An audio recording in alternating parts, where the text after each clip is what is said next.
Samantala, kahapon nagsampang tanggapan ng Presidential Communications Office ng kasong cyber libel laban sa amang administrators ng Facebook page na Malasakit News Pilipinas. Ito ang isang Facebook page na naglabas ng fake news na di umano nagpataw o nagpatupad ang gobyerno ng emergency lockdown. Sa mga nakabasa at nag-forward nito, marami ang natakot.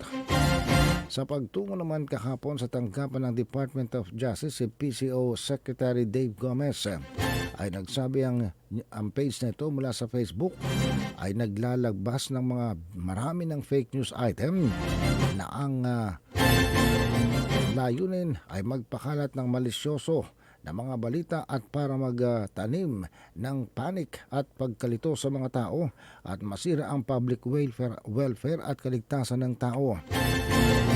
Giniling ng PCO, Presidential Communications Office sa DOJ na imbestigahan ang at least 3 mga fake news post na ipinablish ang nasabing Facebook page at kilalanin ng mga taong nasa likod nito at dalahin sa korte sa ngalan ng mamamayang Pilipino para mapanagot sila sa pinsalang idinulot nila sa publiko.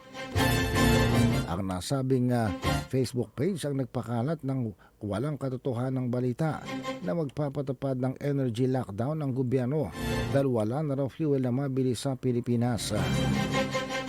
Pero ang layunin pa ng nasabing post ay para bumili ang publiko sa kanilang ibinebentang solar panel.